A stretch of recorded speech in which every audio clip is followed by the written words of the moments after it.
Les biais cognitifs. Ton pire ennemi en bourse, et pourtant tu le portes déjà en toi. Entre 2 et 4% de rendement perdu chaque année, non pas à cause d'une mauvaise analyse, mais à cause de ton propre cerveau. C'est le constat des travaux du prix Nobel Daniel Kahneman.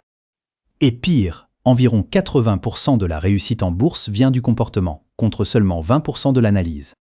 Autrement dit, le meilleur stock picker du monde peut tout perdre s'il ne maîtrise pas sa psychologie. Voici comment repérer ces pièges mentaux et surtout comment les contourner.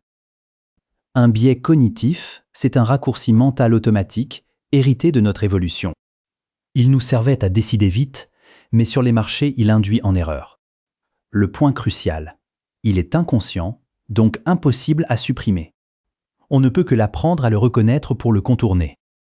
La finance comportementale repose sur 3 Nobel, Kahneman et Tversky, avec leur théorie des perspectives en 1979, puis Thaler en 2017. Leur découverte fondamentale, l'être humain n'est pas rationnel avec son argent. Et sa plus grande asymétrie, c'est l'aversion à la perte.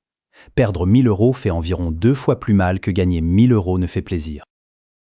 Ce coup n'a rien de théorique.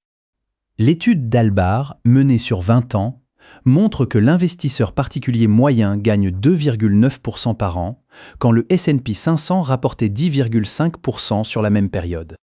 Même marché, mêmes années, mais un comportement différent.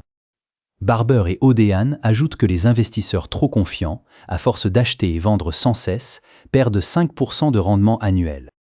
Et Vanguard calcule que changer fréquemment de stratégie coûte entre 1,5 et 3% par an.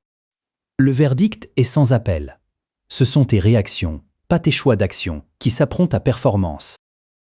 Premier biais, le biais de confirmation. On ne cherche que les informations qui confortent notre opinion et on ignore les signaux d'alerte. Exemple, un investisseur achète une action à 250 €, puis ne lit plus que des analyses optimistes, ignorant la baisse des marges de l'entreprise. Résultat, il reste investi pendant toute la chute. Deuxième biais, l'aversion à la perte. Exemple chiffré. Achat à 35 €, moyenne à la baisse à 25 €, puis rachat à 20 €. La position triple et la perte finale atteint 65% en 2 ans. Le bon réflexe est inversé. Coupez vite les perdants, laissez courir les gagnants. Troisième biais, l'excès de confiance, la surestimation de sa capacité à battre le marché. Barber et Odean l'ont démontré. Les traders les plus actifs affichent la confiance la plus élevée et les rendements les plus faibles. Plus tu trades, moins tu gagnes. Quatrième biais, l'ancrage. Tu achètes à 100 € et ce prix devient ta référence mentale. Tu refuses de vendre en dessous pour revenir à l'équilibre. Or, le marché se moque totalement de ton prix d'achat. L'antidote est une question simple. Si tu ne possédais pas cette action aujourd'hui, l'achèterais-tu au prix actuel? Si la réponse est non, ton encre décide à ta place. Cinquième biais, le FOMO, la peur de manquer une opportunité, qui pousse à acheter sans aucune analyse. Étude de cas. Sarah, 32 ans, investit 15 000 € dans le Bitcoin au sommet de mars 2021. 6 mois plus tard, son placement ne vaut plus que 7 500 €. La moitié envolée, pour un achat impulsif au pire moment possible. Ce mécanisme est le moteur de toutes les bulles de l'histoire. L'Internet en l'an 2000, l'immobilier américain en 2008, les crypto-monnaies en 2021. La parade est mécanique. Impose-toi un délai de réflexion de 48 heures avant tout achat sous le coup de l'enthousiasme. Sixième biais, l'effet de récence, la focalisation sur le court terme. Après 3 mois de hausse, tu te dis que ça va continuer, et tu achètes au sommet. Après une semaine de baisse, tu paniques et tu vends au creux. L'antidote, zoom sur un graphique de 5 ans avant toute décision.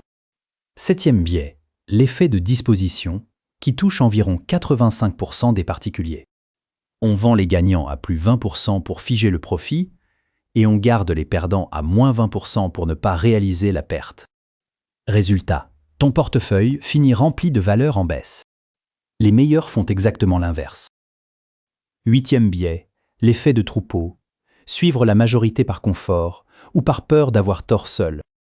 Il amplifie les bulles à la hausse et les paniques à la baisse.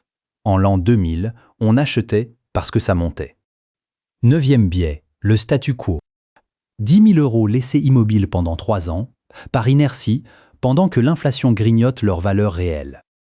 10e biais, l'illusion de contrôle, croire qu'on maîtrise l'aléatoire en consultant ses cours 5 fois par jour. En réalité, cela multiplie les mauvaises décisions.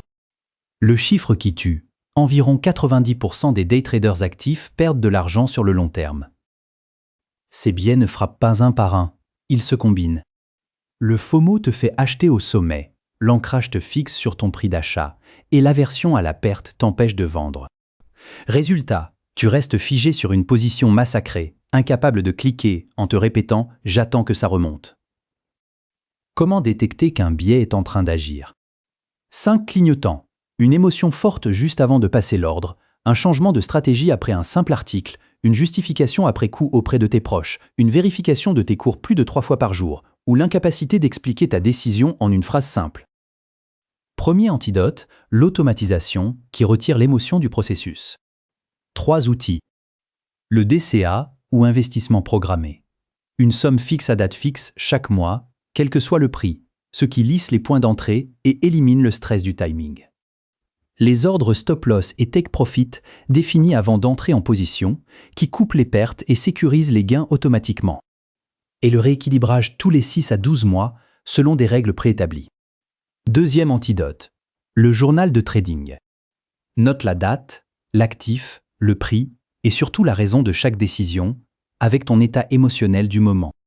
Relis un mois plus tard, tes patterns récurrents sautent aux yeux.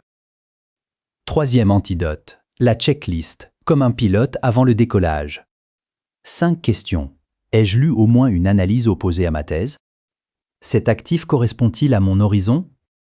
Quel est mon niveau de perte maximale acceptable? Les fondamentaux justifient-ils le cours actuel? Et l'achèterai-je aujourd'hui, à ce prix? Une seule mauvaise réponse, et tu n'investis pas. Dernier bouclier, la diversification en panier, qui élimine mécaniquement le FOMO sur une action isolée.